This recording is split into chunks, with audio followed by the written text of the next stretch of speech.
minha gente, bora lá para ouvir no programa A Bíblia e o Jornal sobre os nossos problemas sociais no Brasil. Está com a gente aqui no nosso A Bíblia e o Jornal, conosco o Simval Júnior.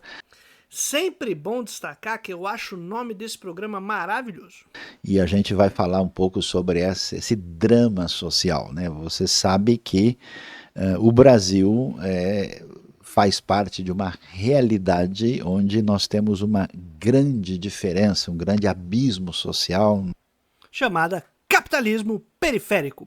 Eu só tenho uma coisinha que eu tenho que criticar e reclamar. Essas TV aí no fundo não ficou legal. Só o jornal tava mais limpinho, mais clean.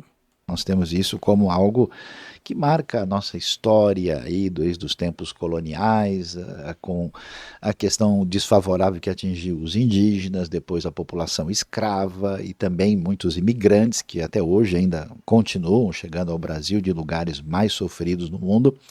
E a desigualdade social é uma realidade. Eu tenho tido a oportunidade de visitar 63 países no mundo e sou testemunha, até morando no exterior, vendo que essa realidade também está presente, além do Brasil, em outros cenários, era até pior, mas Capitalismo. Fica novamente a dica de fazer uma análise de como funciona esse modo de produção e de reprodução dentro do mercado mundial com seus centros e periferias. Como funciona a exploração do trabalho, as cadeias de valor, tem N aspectos dos quais a gente vai abordando e compreendendo que é próprio da organização capitalista a produção e reprodução de desigualdade. eu poderia dizer assim, mas quais são as notícias dos jornais que nos falam dessa chaga social? Olha, a notícia ela vai além do normal, é algo assim que é presente o tempo todo. A gente tem a formação de Então ela não é só normal, como ela é comum, faz parte. E aí, essa é a parte importante de você dar o salto. Se em todo lugar isso é um problema, se majoritariamente a gente sempre está discutindo questões de desigualdade, de pessoas em situações de miséria, de exploração, de sofrimento e tudo mais, o que está causando isso? E aí a gente dá um passinho a mais. Então, não é que é além do normal, é que o normal para a classe média que é poder sobreviver com o mínimo de tempo, né, para fazer algumas coisas que gosta, algumas coisas que anima, que dá prazer, que você se diverte. Não é o normal, é a exceção, não é o comum. Majoritariamente o que é comum é a bagaceira. uma série de bolsões de miséria, de sofrimento, que às vezes até acaba sendo aliado de uma exploração criminosa. Em diversas grandes cidades a gente tem gente em desespero, refugiados saindo de zonas de guerra, tentando entrar nos lugares mais favorecidos do mundo, especialmente a Europa e a América do Norte. Ou seja, nós temos uma dificuldade terrível. E sim, Val, E gente em centros de refúgio, né, tentando se abrigar, se proteger, por exemplo, em Gaza, e sendo bombardeado. uma coisa que me deixa assim maluca, porque eu não sei se é fato, tá? Pode ser que até seja um exagero. O pessoal diz assim, só o que o pessoal hoje consome de sorvete na Europa e na América do Norte seria suficiente para acabar com a fome no mundo. Então, assim, A fome já poderia ter sido solucionada há muito tempo. O que se produz de alimento é suficiente para alimentar 3 vezes a população mundial. A pergunta é por que, então, tem fome? E a resposta não é a má vontade das pessoas. Por favor. Se é uma coisa sistêmica, se ela é em tudo quanto é canto, se ela é comum, se ela é a base, tem um padrão aí a ser discutido e questionado. será que, começando a conversar nesse assunto, né, eu acho que uma parte da realidade do mundo religioso tem dificuldade de enxergar isso, né? Tem. Será que as pessoas favorecidas, né, que de certa forma a gente pode até se incluir nesse Sim. processo, gente que tem uma formação educacional promissora, gente que tem aí um cenário de construção histórica que lhe permite, né, vamos dizer, usufruir de maneira mais adequada, vamos dizer, do bem-estar social disponível. Será que esse pessoal, de alguma maneira, né, não demarca o território social de uma forma que as pessoas que, por N razões, estão numa situação desfavorecida, elas acabam entrando num cenário cada vez mais complicado. Por exemplo, se você vem de um país muito pobre, necessitado, com renda per capita baixa, com IDH problemático, e se o país está em conflito, né? Para essa pessoa sair de um país desse e ir para um lugar onde você tem uma estabilidade social é difícil. Você vê uma grande, vamos dizer, presença de migrantes, né, de zonas mais difíceis para cidades grandes, porque nós estamos aqui falando de São Paulo, que é uma cidade que recebe gente de toda A gente parte, né? acabou de E uma cidade completamente desigual e lascada, né? Então, assim, antes da gente olhar para os migrantes, que a gente tem que olhar, obviamente, mas rapidamente, essa cidade foi construída num processo de imigração. A base dela, antes de olhar para os migrantes, estou falando do que está chegando agora. A base dela é a imigração, que é uma imigração forçada, de expulsão do campo, progressiva no processo de modernização capitalista brasileiro, que foi tirando os meios de vida das pessoas, tirando terra, tirando espaço, destruindo laços comunitários básicos, promovendo a dificuldade de acesso a condições dignas de vida, e as pessoas tiveram que vir para cá. E ir atrás do centro onde teria emprego, onde teria trabalho, onde potencialmente poderia ter alguma renda, onde teria alguma chance de tentar sobreviver, né, subsistir. E aí, nesse processo forçado, a gente tem essa cidade. Majoritariamente pobre, com grandes bolsões de pobreza, o que você falou, a favela quebrada e tudo mais. E a galera brigando pela classe média, pelo espaço ali, pelo espaço mínimo de conseguir se sustentar. E isso rouba praticamente todo o nosso tempo de vida há muitos anos. receber afegãos, né? As É, centenas, sim, né? exatamente. Então, mas assim, não existe uma atitude assim do pessoal que ó, nós não queremos ser incomodados e o nosso limite está bem definido aqui, e esse pessoal que fica com o resto. O grupo, vamos dizer, entre aspas, mais abençoado, de alguma forma ajuda a construir essa sociedade injusta? Isso faz parte da realidade brasileira? Óbvio!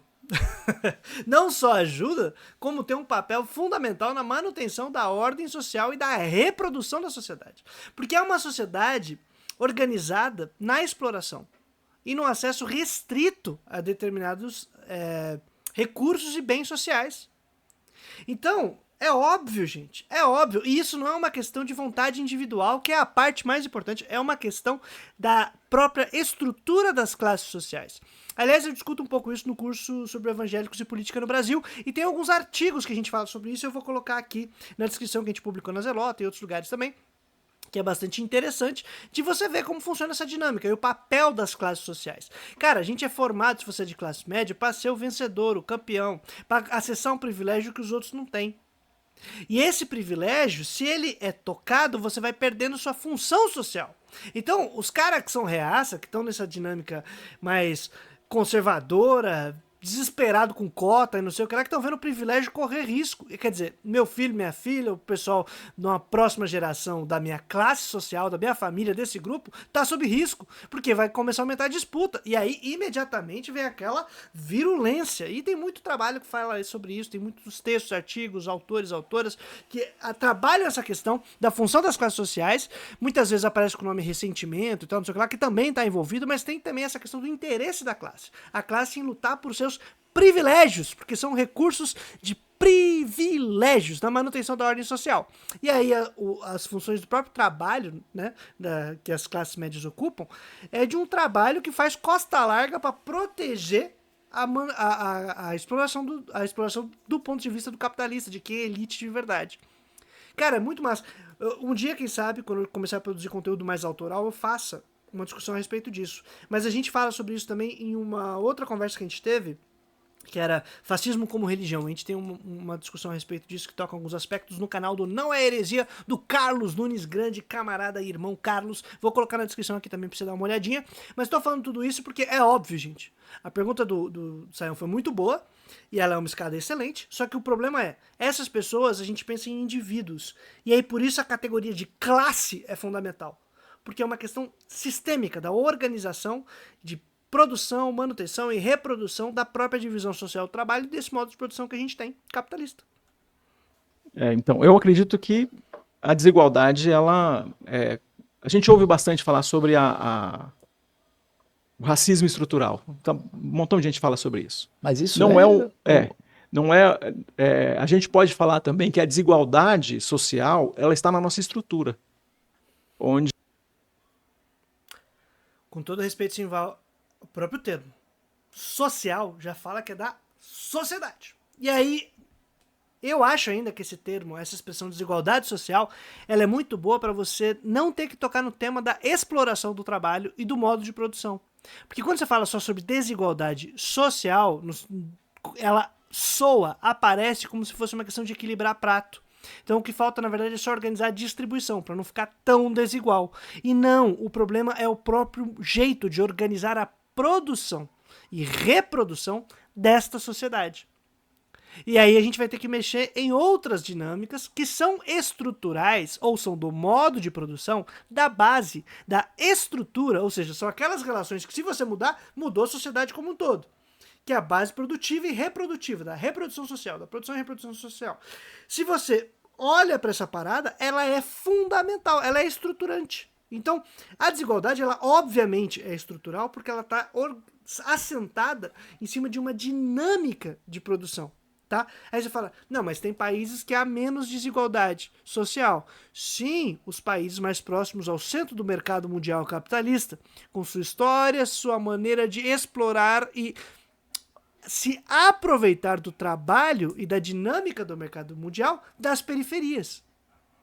E aí você tem também as lutas dos trabalhadores, que nesses lugares foram muito intensas dentro do processo de modernização, ocorreram antes dos países periféricos que ainda não estavam sob o capitalismo. Esses trabalhadores conseguiram certos direitos. E aí você tem toda uma história da luta dos trabalhadores, da organização e da reação dos capitalistas e da elite, que constitui essas dinâmicas de produção e reprodução desiguais entre países e desiguais internamente dentro dos territórios nacionais. Então tem muita coisa envolvida. E aí é muito bom da gente olhar dessa perspectiva que eles estão abrindo pra gente, e aí que esse debate é muito salutar, pra gente parar de colocar as questões como paradas morais e individuais e olhar de maneira sistêmica. De você sempre questiona o porquê que essa pessoa que está tão distante de mim socialmente pode estar presente no mesmo ambiente, ou deveria estar presente no mesmo ambiente. A gente sabe que é uma crise das igrejas de classe média, quando elas começam a estar bem ativas em projetos sociais, de transformação social, no seu entorno, e quando ela começa a lidar com aquele bolsão de classe social mais baixa, de gente que está na linha da pobreza, e essas pessoas começam a chegar, os meninos e meninas começam a chegar no grupo de jovens, no grupo de adolescentes, os casais começam a pertencer à igreja. Interagir. Isso, e começa a ficar difícil a interação, e as pessoas começam a resistir. E as pessoas nem percebem essa resistência. Sabe o nome disso aí, né? Sim, meu lindo. Sim, meus queridos. Está aí um exemplo dessa dinâmica dos interesses em conflito, em disputa, e do racismo estrutural articulado com isso. Racismo, minha gente, não é só uma questão étnica. E aí eu vou tentar colocar aqui na descrição autores, autoras e vídeos interessantes a respeito do tema, de gente que manja, que é especialista. Não vou eu aqui querer me arvorar a respeito disso. Mas que não é só a cor da pele. É também a cor da pele. E aí tem, dentro do nosso caso brasileiro, são 300 anos de escravização, exploração, violência, marginalização, que constituem a base da sociedade que, ao se modernizar de maneira capitalista, cria esse lance todo aí de uma maneira particular de organizar a sociedade, em que é isso. As classes, elas se distanciam, se odeiam e velam esse ódio, e quando tem que conviver, quando tá junto, vem pra fora. E a igreja é um exemplo muito bom mesmo. A igreja de classe média, que começa a ir para esse ambiente inóspito e exótico da periferia, vai começar a encontrar os conflitos porque a realidade bate na porta. É mais fácil viver na bolha e você separar a igreja do centro, mais ao centro da cidade, daquela que fica ali na periferia.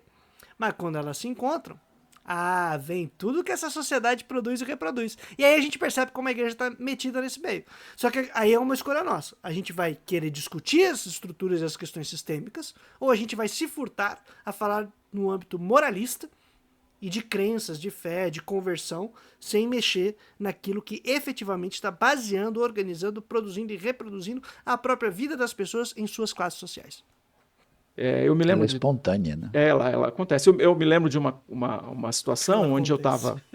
estava como pastor numa igreja aqui no Campo Belo, e o professor de escola bíblica estava com o grupo de pré-adolescentes. E eu estava passando de sala em sala para ver como é que estava ali o grupo, quem é que estava participando, e a gente ia começar o culto em, sei lá, 20 minutos. E cheguei no final desse momento e o professor perguntou: vamos fazer uma oração para terminar. Alguém tem algum pedido? E aí o menino falou: a minha mãe, ela está precisando. Então a igreja lidando com as dimensões sociais. A minha mãe está com um problema, está precisando de diária para trabalhar. Então ela era diarista. Então a gente queria orar para ela conseguir mais diária. Aí ele falou: tá bom. O professor falou: tá bom. Aí uma menina falou assim: e eu queria pedir oração pela nossa viagem, a viagem da nossa família. Aí o professor perguntou: que viagem vocês vão fazer? A menina estava sensível, o professor não. Que viagem vocês vão fazer? Ela falou: ah, não, ora só pela nossa viagem. Falou: não, para onde vocês vão? A gente vai para Disney. Ai, ai, ai. Então você vê o tamanho.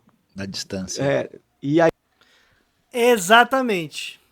E aí como é que a gente vai lidar com esse abismo? Como é que a gente vai lidar com essas estruturas? Pô, isso é muito louco. A vergonha de você dizer que tá numa classe social e pode desfrutar de determinadas benesses que essa classe te garante, diante de alguém que tá sendo de uma família super explorada no trabalho. E aí o que a gente faz com isso? Realmente, esse ai foi maravilhoso, é isso. A gente vai dormir em paz? A gente vai apaziguar? A gente vai procurar a causa desse problema? Como que a gente vai organizar agora a estrutura da instituição religiosa, se isso for um problema de verdade, para combater a causa dessa desigualdade? Ou não? É só algo com que a gente vai aprender a conviver. Aí a gente lidar, então, na hora que a gente olha para isso, teologicamente eu consigo entender que Deus consegue olhar para essa fila de oração aí e abençoar todo mundo, né? Deus faz isso. Mas nesse momento, a gente tem uma dimensão tão...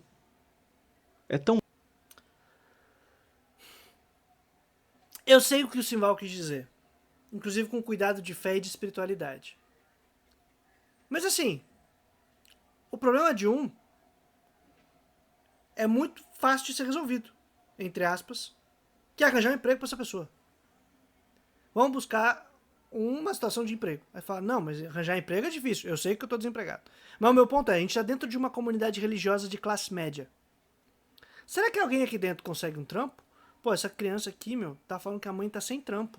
Será que a gente consegue fazer uma parada aqui? Se organizar e tal? E eu não tô jogando a culpa na instituição. Eu tô querendo demonstrar o seguinte. Esta situação de busca de um trabalho dentro da comunidade religiosa, a gente pode se olhar e tentar atender essa parada. A questão do cuidado com a viagem, aí a gente não tem controle nenhum, né, minha gente? Aí a aleatoriedade da vida e joga pro céu. Inclusive quem tem medo de pegar avião, faz bastante reza nesse momento, faz bastante oração, faz bastante prece, porque agora tá nos dados. Agora, o lance do trabalho, eu tô usando aqui anedoticamente, é um problema social e de organização do trabalho. Da divisão social do trabalho, da coordenação social do trabalho, e nesse caso aqui, da gente tentar buscar dentro da comunidade, do coletivo, como a gente se organiza para garantir trabalho e meios de vida para essas pessoas. Só que se a gente consegue perceber isso dentro da igreja, como um caminho, uma possibilidade, talvez isso deveria abrir na nossa cabeça. Pô, socialmente deveria ser organizada a produção para que a gente utilizasse o máximo possível da força de trabalho, e não o mínimo. Mas o que acontece se você fizer isso? Tende a diminuir taxa de lucro de capitalista. Vai mexer no interesse de alguém. Aí a gente começa a botar a mão, os olhos, o corpo e tudo no problema. Agradeço aí o Saião e o Simval por abrirem essas possibilidades de debate e de reflexão. Grande a distância e como é que lida com isso. Então eu pensei sobre como que a gente prepara esse professor para lidar com isso. Mas É uma saída. Como eu preparo o professor? Mas isso não vai atingir na causa, isso interrompeu o próximo passo. A saída é tipo, você tem que ter mais sensibilidade, você tem que sacar melhor como é que tá aqui as coisas, a gente tem que entender que existe uma diferença social muito grande, há abismos na questão de consumo, de acesso a serviços, de privilégios. Tá, e como a gente vai atuar enquanto igreja? É de convivência com essa situação? Ou a gente vai tentar enfrentar esses problemas e se organizar cada vez mais na sociedade como um todo para solucionar e superar essas dinâmicas de exclusão das pessoas de seus meios de vida, enquanto outros têm um grande privilégio. E no caso da Disney, não é uma questão de acúmulo de capital, é a questão, gente, de alguém que tá com um salário bom o suficiente para poder viajar, tá ligado? E nem é o suprassumo das viagens. E é aí que tá o ponto. O lance é, diante dessa desigualdade dos salários, da exploração do trabalho, então, o que a gente vai fazer enquanto igreja? A gente se engaja em que tipo de projeto, em que tipo de sonho de sociedade? Como que funcionam as travas, as organizações de divisão do trabalho, de coordenação do trabalho? Pô, é isso. Essas situações de conflito tem que abrir a gente para isso, cara. Isso é muito importante. A gente vai ajudar ele na oração, mas é o dia a dia, é o tipo de pergunta que um menino como esse está fazendo em relação a por que a minha mãe não tem diário e que impacta diretamente no que é que tem na mesa para comer.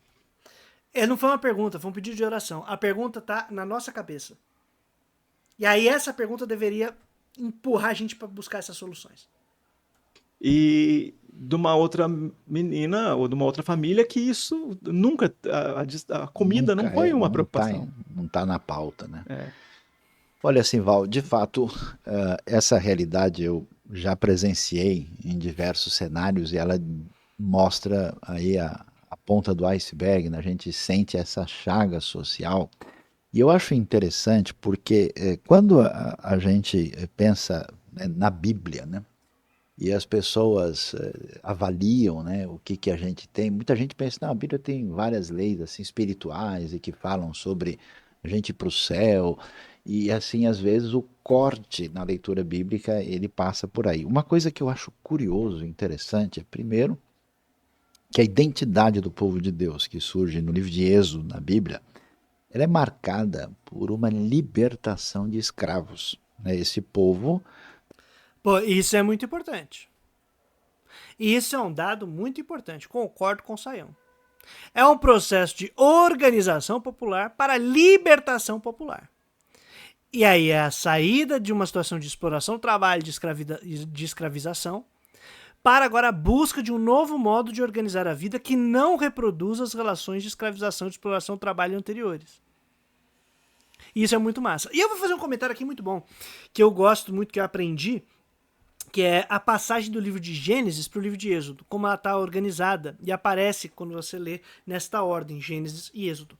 Porque Gênesis termina com a história de José, que é aquele famoso camaradinha que organizou lá a distribuição do alimento num período de escassez. Então ele acumulou e guardou sementes e comida e não sei o que lá num período de fartura, para ter no momento da escassez e não faltar para o povo dele. Só que aí nesse período de escassez, vários outros povos sofreram e não se organizaram, não se prepararam.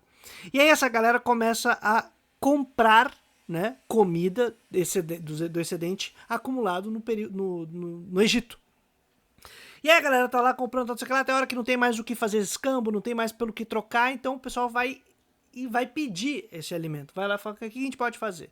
E aí José tem uma estratégia maravilhosa, que é, vocês vêm para cá, se assentam aqui no território e trocam trabalho por comida nesse período de escassez. E assim chegam vários povos de tudo quanto é canto lá e vai se assentando para isso. E aí termina o livro de Gênesis com esses povos que se assentaram ali no Egito, trocando trabalho por comida para sobreviver.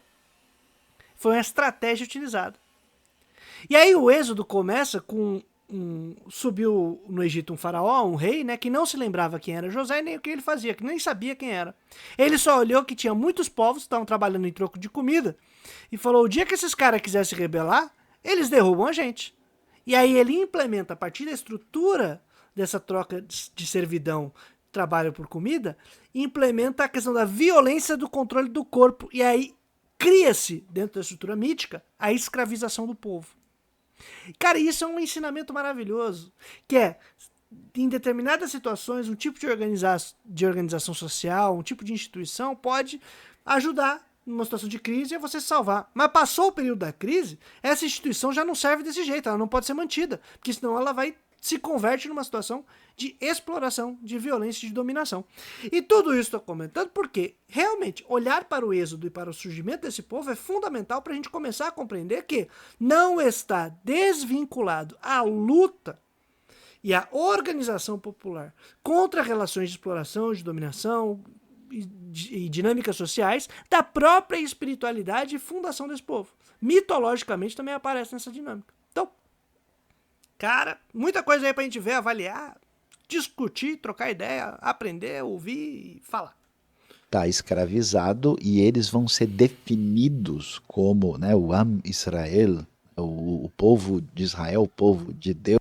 Com todo respeito, o povo de Israel surge depois. Por enquanto são os hebreus, que significa vários povos, povos do rio, umas paradas assim, meio que no âmbito mais diverso. Israel é mais pra frente. Deus saindo dessa situação. E é curioso que até quando eles saem do Egito, juntou-se a eles uma grande multidão de estrangeiros, conforme Êxodo capítulo 12. Que é o que significa hebreus. São esses vários povos reunidos. Por isso que é trabalhoso se organizar. E quando Israel surge nesse cenário, ele surge num ambiente de tremenda exploração. Havia, né, no Egito Antigo, na antiga Mesopotâmia, uma ideia de que aquela legitimação da escravidão, assim, inquestionável, se dava a partir daquela visão politeísta na qual o próprio monarca, o faraó, era uma divindade. Então era um negócio maluco. Então o pensamento bíblico surge em oposição a isso e trabalha duas coisas fundamentais: a dignidade inalienável do ser humano. Cada indivíduo ele é imagem e semelhança de Deus. E curiosamente, né, Deus vai dizer para os israelitas: vocês não oprimam nem o pobre, nem o estrangeiro, porque vocês foram estrangeiros. Exatamente, só que aí tem um probleminha. A questão não era o politeísmo, porque se a gente estuda a história e o que nós temos de dados históricos, a própria noção monoteísta já surge no Egito. Já é uma criação egípcia. Em torno do monarca, do faraó, tá? Vai surgindo essas ideias monoteístas em outros lugares também, mas aí no Egito a gente já tem isso. Então tem uma questão dessas relações culturais que é importante da gente considerar. Porque o problema não era politeísmo ou monoteísmo, senão a legitimação da exploração a partir do divino, da divindade, como se Deus estivesse a favor disso. Porque a gente vai ter dentro dos estados modernos, já cristianizados, já monoteístas e tudo mais, o mesmo tipo de disputa no século XVIII, século XIX e para o começo do século XX, que a questão da crítica da religião está conectada com a questão da crítica política, porque o poder do Estado estava legitimado nessa estrutura divina. É o divino que dá autoridade para o rei, para a rainha, para o monarca, para quem tem o poder estatal na mão. O Leviatã, tem um livrinho aqui dele. O Leviatã é exatamente esse tipo de dinâmica de discussão. Já é um processo de modernização do Estado, de uma política moderna, mas que ainda coloca ali como referência, como pedra de toque, a questão divina. E isso aparece em outros autores, em outras autorias também, e na própria dinâmica do processo de disputas religiosas e da próprio surgimento tal de um ceticismo, laicismo, iluminismo, ateísmo, tal, militante no século XVIII e XIX. E, aliás, a gente discute isso no curso Marx e Religião, porque é a conexão entre religião e política no século XIX, na Prússia do século XIX, como é um pouquinho diferente da questão francesa, da discussão sobre a crítica da religião, mas, de todo jeito, isso é como Marx também se insere na crítica ou na discussão a respeito da crítica da religião, que está conectando crítica da religião e crítica da política, e isso é muito bacana de ver. Se você quiser saber um pouquinho mais, olha no curso aí. Mas é importante a gente chamar a atenção para esse fato, porque o Sayão jogou a cartada do politeísmo e monoteísmo, mas não é isso que está em jogo. Na terra do Egito. E aí toda a legislação da Torá, da lei divina, ela tem uma série de elementos de sabedoria para trazer uma proteção para o indivíduo que de alguma maneira é desfavorecido. Você vai cobrar a dívida de um cara, né? Então você vai lá, mas você tem um limite, você não pode pegar as coisas dele tudo, tirar e aprisionar. Olha, se ele tem lá sua capa maior e o seu manto, você não pode levar os dois, né? E você não pode reter o pagamento do indivíduo que trabalha como diarista. Tem uma A forma de tratar o servo, né? Tá bem definido ali, é né? impressionante como esse detalhamento, né, aparece lá e é um elemento fundamental assim nesse paradigma de construção social. Você acha que parte da nossa realidade Construção comunitária e social, é isso mesmo. Mas veja, não é uma questão individual, é de planejamento da organização social, da organização das comunidades, do povo, enquanto povo.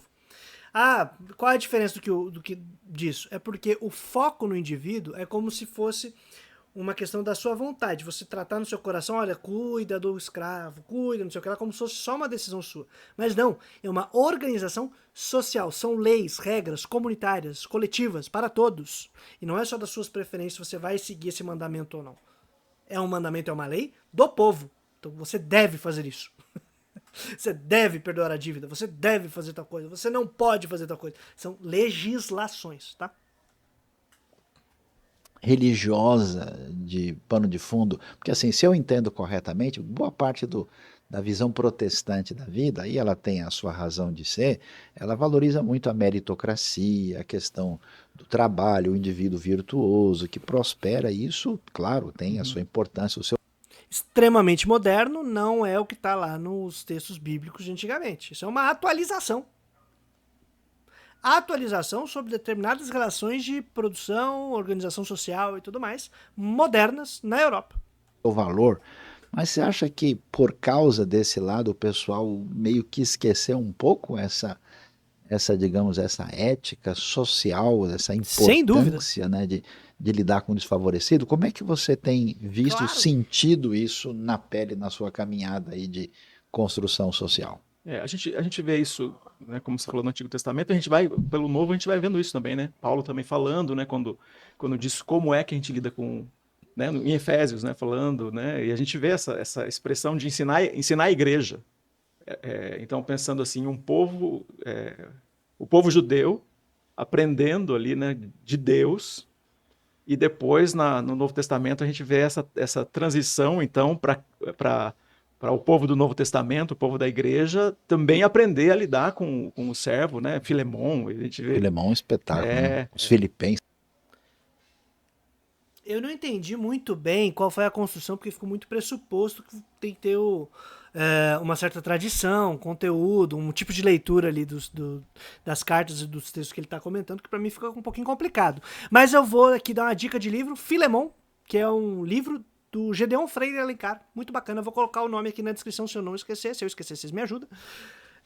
E também só comentar uma coisa interessante dessa carta de Filemon, né? Porque é uma carta em que Paulo literalmente pede para que Filemon liberte um escravo. Ou seja, não aceite ele como escravo, ele é seu irmão. Então, para de escravizar esse humaninho. Aberto aí para debate quem lê de outro jeito. Ajudantes que estavam passando fome na Judéia. Isso. Então, tem uma mudança de jeito de pensar. E eu acho que isso é Mas não é verdade que o pobre é pobre porque quer? Que o cara tá lá na miséria porque ele é vagabundo, ele não quer saber de nada. Aí jogou pra galera e foi uma escada pra gente tentar quebrar esse discurseira moralista aí. Gostei, Saio. Eu já ouvi muita gente falando isso. Eu também queria estar lá sentado e recebendo. O cara tá lá porque ele é um folgado. Aí você revelou uma coisa importante, Saião. É exatamente isso que a galera pensa. Oh, ele tá recebendo dinheiro sem fazer nada. Queria eu tá fazendo isso. Exatamente, você queria mesmo. Quem não queria, pô? Trabalhar menos? Todo mundo quer trabalhar menos. Todo mundo quer ter tempo pra viver, pô. Esse é um erro de lógica, né? Uma falsa lógica. Porque quando a gente tá olhando para o pobre, ou a gente está com essa pessoa, geralmente a gente vai ouvir alguém dizendo assim, eu tenho isso porque eu trabalho muito, eu trabalho bastante. Eu já ouvi muito. Não é um problema de erro de lógica. É um problema de falta de análise da realidade social, de como nós organizamos a produção e reprodução social. Porque se você faz isso, você observa quem trabalha mais e quem trabalha menos, por exemplo, marcando pelo tempo de relógio, né? Que aí é eliminar a questão qualitativa do trabalho, eximir qualquer análise da qualidade do trabalho e exclusivamente considerar o tempo de trabalho como uma medida para o valor, para o preço e tudo mais, e você fala, caramba, nunca pensei sobre isso, eu recomendo muito que você leia O Capital, ou comece pelo Salário, Preço e Lucro de Marx, que é um artigo bem pequenininho, que é quase uma palestra dele, poucas páginas, mas muito interessante, em que ele dá algumas ideias sobre isso, e que fala, gente, não existe essa questão do salário justo que dá para você mensurar quantitativamente, né? Isso já é um processo de abstração e de adequação a um tipo de maneira de organizar a sociedade, de expressar e representar o valor. Eu quero falar, eu trabalho muito, e aí parece que seria essa quantidade de esforço qualitativo, ou mesmo de tempo e tal, não sei o que lá, que equivale ao quanto de dinheiro, de recursos que ele tem acumulado. E desconsidera em absoluto a questão de como se precifica, de como se valoriza, como socialmente um determinado trabalho vai receber mais e o outro menos, um salário vai ser maior e o outro menor. E que não tem a ver propriamente com a quantidade do trabalho. Tem a ver com a coordenação da divisão social do trabalho. Mas aí isso é um papo muito longo e eu prefiro não me estender demais sobre isso. Inclusive seria algo para se discutir amplamente nos estudos aí na igreja sobre a realidade social. A gente tem que começar a avaliar essas coisas para quebrar essas paradas, porque não é só um erro de lógica. É falta de análise, falta de cuidado na hora de discutir a realidade social. Porque aí, em geral, a gente pode até correr para uma questão moralista, ou de só dizer, não, mas todo trabalho tem valor, não, mas veja, toda a vida é igualmente valorosa. É verdade, mas isso não explica as causas do problema e nem aponta caminhos para a sua solução. De todo jeito, trazendo a boa nova todo dia útil até a vitória final. Dá uma ajuda a gente aqui no Apoia-se, dá uma olhadinha nos cursos que a gente está ofertando e bora ver onde a gente vai parar. Valeu, minha gente, tamo junto!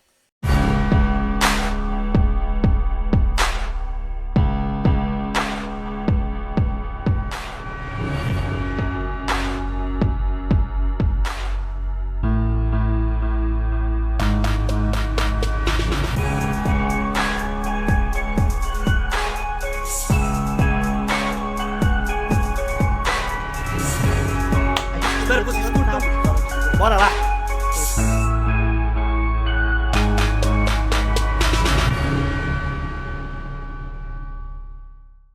Es el tema que les estoy explicando. Last week, Hay una historia nueva o común a toda América Latina. yo no voy a morir.